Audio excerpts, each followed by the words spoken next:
సువార్తను అన్యులు అంగీకరించినట్లు వారికి ఒక ప్రత్యేకమైన రీతిగా ప్రకటించడానికి దేవుడు ఒక ప్రత్యేకమైన సేవకుని ఏర్పరచుకొని సిద్ధపరచవలసి వచ్చెను. ఆ సేవకుడే అపోస్తలుడైన పౌలు.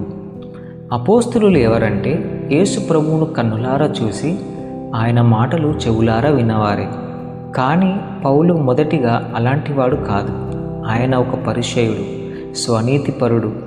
అతడు కిలికియ ప్రాంతములోని తార్సు అను పట్టణమునందు గొప్ప కుటుంబములో పుట్టినవాడు. అతని తండ్రి మంచి ఆస్తిపరుడు. ఆ ప్రాంతమునకు తార్సు ముఖ్య పట్టణము. అది నదీ తీరమున ఉండుట ద్వారా ఓడరేవుకు పట్టణమైనది. అచ్చటికి అనేక దేశముల నుండి ఓడలు వచ్చినందున వ్యాపారము ఎక్కువగా జరిగేది. యూదులు సాధారణంగా వ్యాపారము చేసి ఎక్కువగా ఆస్తి సంపాదించుకునేవారు. పౌలు కుటుంబము కూడా అలాంటిదే. తార్సునందు కళాశాలలు, పాఠశాలలు, విద్యా సంస్థలు ఉండేవి. పౌలు మహాజ్ఞాని కావటము చేతను, వారి కుటుంబము ఆస్తి గలదగుట చేతను అతడు ఆ కళాశాలలో గ్రీకు భాషను అభ్యసించగలిగాడు. గ్రీకు భాషలో అతని పేరు పౌలు అనబడెను. అయితే పౌలు తన కుటుంబ వ్యాపారమందు ఆసక్తి చూపగా దేవుని వాక్యమగు ధర్మశాస్త్రములో ఎక్కువగా ఆపేక్ష గలవాడాయను. కనుక పరుషేను వలె నిష్టమైన జీవితము జీవించుటకును, ధర్మశాస్త్ర ఉపదేశకునిగా జీవితము ప్రారంభించుటకును అతడు యెరూషలేమునకు వెళ్ళి అక్కడ ఉన్న గమలీయేలును ప్రసిద్ధి చెందిన రబ్బీ యొద్ద శిష్యునిగా చేరును. తన తోటి శిష్యుల కంటే అతడు ధర్మశాస్త్రమందు విశేష ఆసక్తి గలవాడాయను. అతడు యువ సేవకుడైనను యూదుల్లో సమాజ మందిరములలో హాజరగుచున్నందున అతడు యూదుల అధికారులలో ఒకడాయను. పౌలు స్తెఫెను మరణ సమయంలో దగ్గరే ఉండి చూచి దానిని అంగీకరించాడు. యేసును వెంబడించిన వారందరూ యూదుల ధర్మశాస్త్రమును మతమును కలుషితము చేయుచు దేవాలయమును దానిలోని ఆరాధన క్రమమును తృణీకరించుచున్నారని భావించి అలాంటి వారినందరినీ మరణపాత్రులుగా ఎంచిన వారి విశ్వాసులను హింసించాడు. దమస్కులో బహుకాలముగా యూదులలో అధిక సంఖ్యాకులు నిర్భయముగా జీవించుచుండిరి. గనుక యెరూషలేములో హింస ప్రారంభమైనప్పుడు విశ్వాసులు అనేకులు అక్కడికి పారిపోయిరి. అక్కడ వారు నెమ్మదిగా తమ పనిపాట్లు కొనసాగించుచు ప్రతి విశ్రాంతి దినమున సమాజ మందిరమునకు వెళ్ళుచు యేసే మెస్సియా అని బోధించుచుండిరి. అందువల్ల మరీ ఎక్కువ మంది సువార్తను నమ్మిరి. పరుషయుడైన సౌలైతే ఎట్టి విశ్వాసులను బంధించుటకును హింసించుటకును వెళ్ళుచుండగా మృతులలో నుండి లేపబడిన మహిమగల ప్రభువైన యేసు అతనికి ప్రత్యక్షమై పరలోకము నుండి అతనితో మాట్లాడగా అతడు వెంటనే ఈ యేసే మెస్సియానియో, ఆయన నిజముగా పునరుత్థానుడైనాడని గ్రహించుకొని నమ్మెను. గర్విష్ఠుడైన పరిచయుడగు పౌలు యేసును తెలుసుకొని వినయము గల అపోస్తలుడగు పౌలుగా మారెను. అతడు తరువాత నాకు కలిగిన దర్శనమునకు నేను అవిధేయుడను కాలేదు అని సాక్ష్యం ఇచ్చాడు. సౌలుకు పూర్తిగా పరివర్తన కలిగెను. ఎంతో ఆవేశముతో ప్రభువునందలి విశ్వాసులను హింసించెనో అంత ఆసక్తితో ఆ దినము మొదలుకొని మరణము పొందే వరకు అతడు ప్రభువునకు దాసునిగా సేవించుచు లెక్కలేని శ్రమలు అనుభవించుచుండెను. పౌలు దమస్కులో కొన్ని దినములుండి విశ్వాసులతో సహవాసము చేసెను. ఆ తర్వాత అరేబియా ఎడారిలో 3 సంవత్సరాలు పాత నిబంధన పఠించుచు యేసుని గూర్చియు సంఘమును గూర్చియు ఎన్నో సత్యములు దేవుని ఆత్మచేత బోధింపబడుచుండెను. తరువాత అతడు మరలా దమస్కుకు వచ్చి కొంతకాలము అక్కడ ఉండిన తర్వాత అక్కడి యూదులు అతన్ని చంపజూడగా శిష్యులు అతన్ని రాత్రి సమయమున గోడ మీద నుండి క్రిందికి దింపి పంపివేశారు.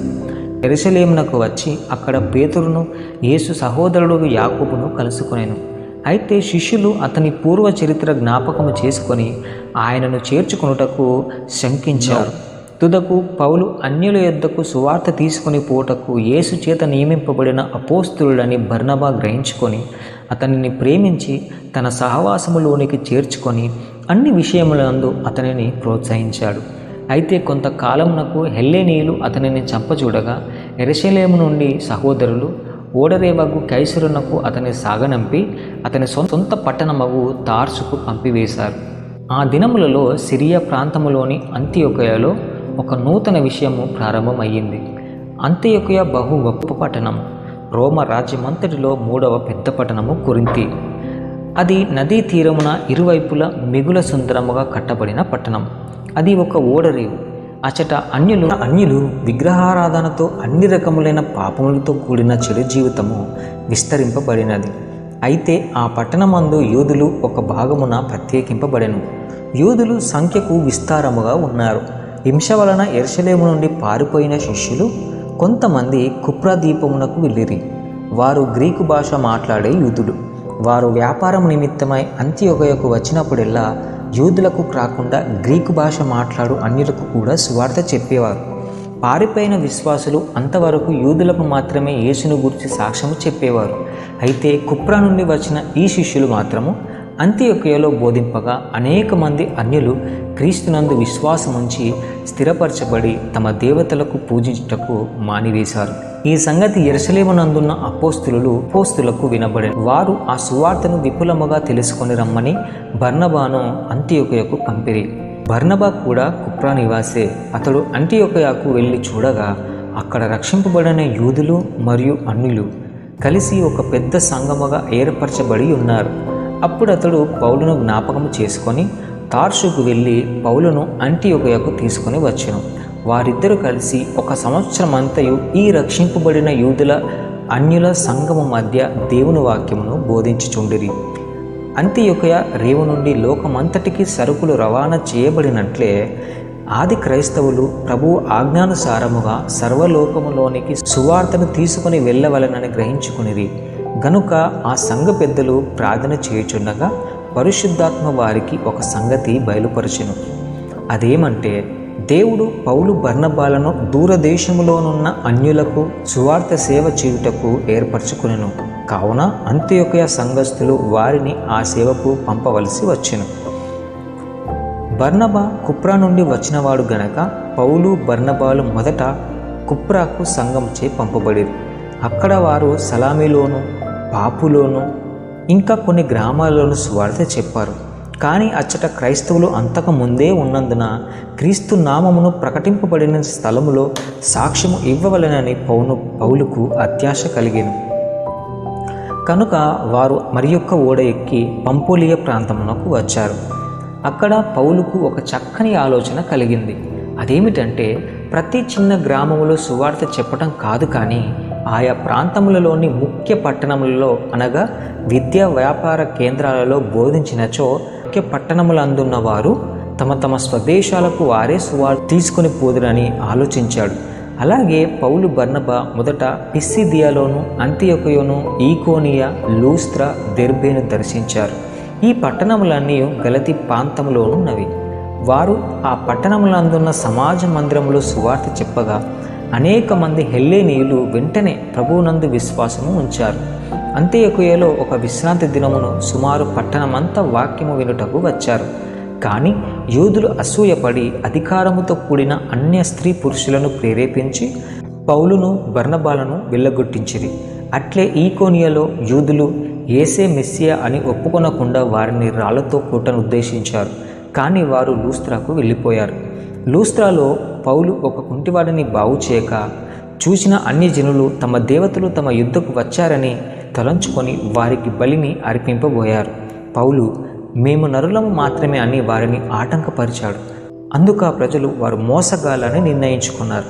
ఈ సందర్భమును అవకాశంగా తీసుకున్న అంతియొకయ ఈకోనియా నుండి వచ్చిన యూదులు ప్రజలను పౌలుపైకి రెచ్చగొట్టారు.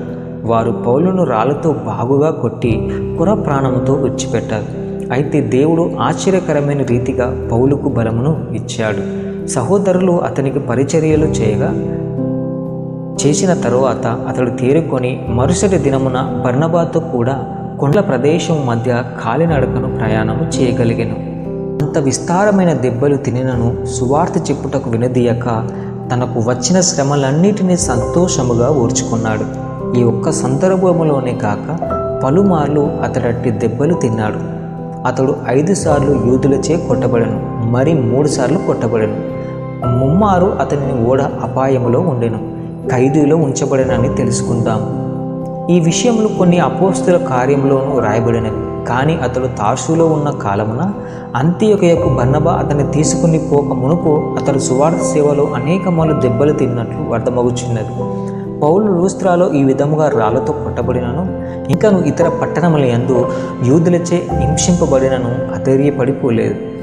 అట్టి హింసలు దెబ్బలు తిరిగి తగులవచ్చునని బాగుగా ఎరిగియుండియు ఆ పట్టణములోని సహోదరులను బలపరచుటకు సంఘ పెద్దలను నియమించుటకును మరి ఒకసారి అక్కడికి వెళ్ళెను. అలాగే పౌలు బర్నబాలు బందిపోటు దొంగల బిడదగల పర్వత ప్రదేశములలో దేవుని సేవ బహు ఆతురతగా చేసి ఆఖరుగా ఓడ ఎక్కి తిరిగి అంతియోకయకు వెళ్ళి అచ్చట తమ కొరకు ప్రార్థన చేయుచున్న సహోదరులను కలుసుకొనెను. దేవుడు తమ పట్ల చేసిన గొప్ప కార్యములను తెలియజెప్పి వారచ్చటనే కొంతకాలం ఉండి ఆరోగ్యమును బలమును ఆత్మశక్తిని మరీ ఎక్కువగా పొందారు. ఈ విధముగా పౌలు మొదటి సువార్త ప్రయాణము ఎన్నో కష్టాలతో ఎన్నో అడ్డంకులతో విజయకరముగా ముగించుకున్నాడు. అంతియోకయ నుంచి ప్రారంభమైన ఈ ప్రయాణము పంపులియా, పిసిదియా, అంతలియా, ఫెర్గే, ఈకోనియా, లుస్త్రా, దెర్బే, పాపు, కుప్రా, పలామి ఈ పట్టణముల యందు సువార్త ప్రకటించి తిరిగి అంతియోకయకు వచ్చి తదుపరి ప్రయాణం కొరకు సిద్ధపరచుతూ ఉండెను.